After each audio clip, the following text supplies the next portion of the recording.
Hello everyone, welcome back to SHOCKMANIA and the Arty Dans channels. We're going to have a look at Respati, the latest Indonesian horror film. And this is one that I was actually quite interested in watching because I thought the plotline of it was pretty cool. So what's it about? Well, it's about a young boy called Respati, the main title of the character, and he suffers from insomnia. And he has this ability every time he goes to sleep to enter a dream world, when he does go to sleep, I should say. And in this dream world, he discovers that the people that he meets end up dead the next day. And he finds that out by when he wakes up in the morning, he sees a television broadcast of a death.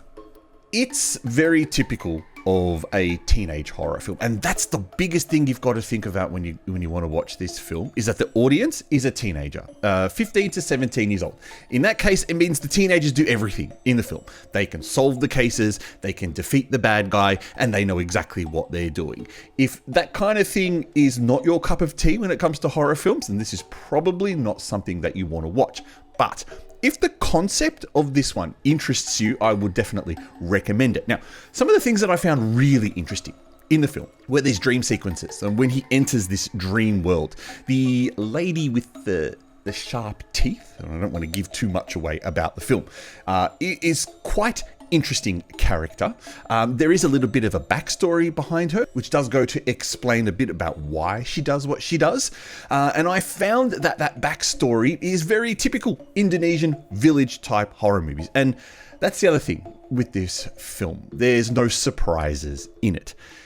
It introduces characters that you know are going to have a part in the film later on. And specifically, well, actually, no, I don't want to ruin the movie for you, but I think, you know, as you meet each character, they play a part in the movie. So any element of thriller is kind of gone there because there's no red herring thrown at you as to why a certain character is introduced.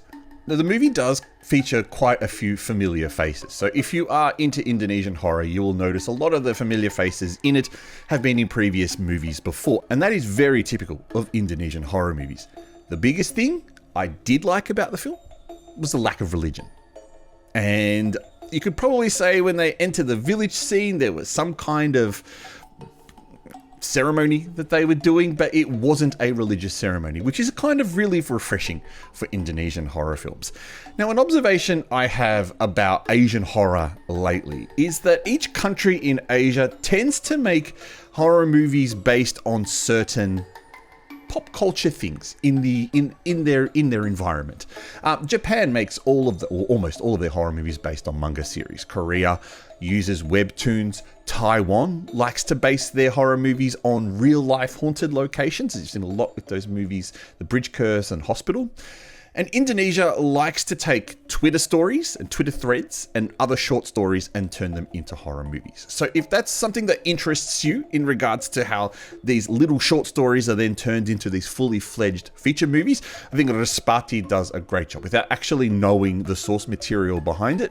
Does a great job in turning it into a full-length feature film. But it's not a film for everyone. It definitely has an audience, and that audience is people half of my age. And they're the ones who are going to get the most out of this. The heroes of the day are the teenagers. Giving it a rating using my patent-pending ghost rating, which stands for great horror or stupid trash, I would still award this 3 ghosts. I still think that there are some great elements in it, including a very big lack of CGI until the end. The end then starts to bring in some CGI elements into the movie. But I thought the first hour and a half, all the effects were done really well and done very practically. That there was no use of CGI until, like I said, we get to the end.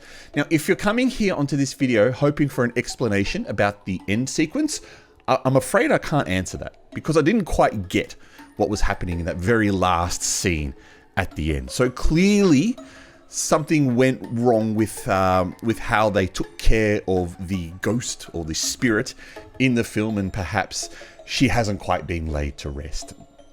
But that's the vibe I got from it, but maybe that's not correct. Anyway, if you're looking for a movie that you don't have to think too much, that you know is not aimed at you unless you're a teenager, then this is not a bad selection. Otherwise, for the rest of us, I'd probably look at a bit more of a mature Indonesian horror film, like something like Dance of the Death. Anyway, I'm the Arty Dans. You are watching both the Arty Dans and SHOCKMANIA channels. Thank you for tuning in. I will catch you next time.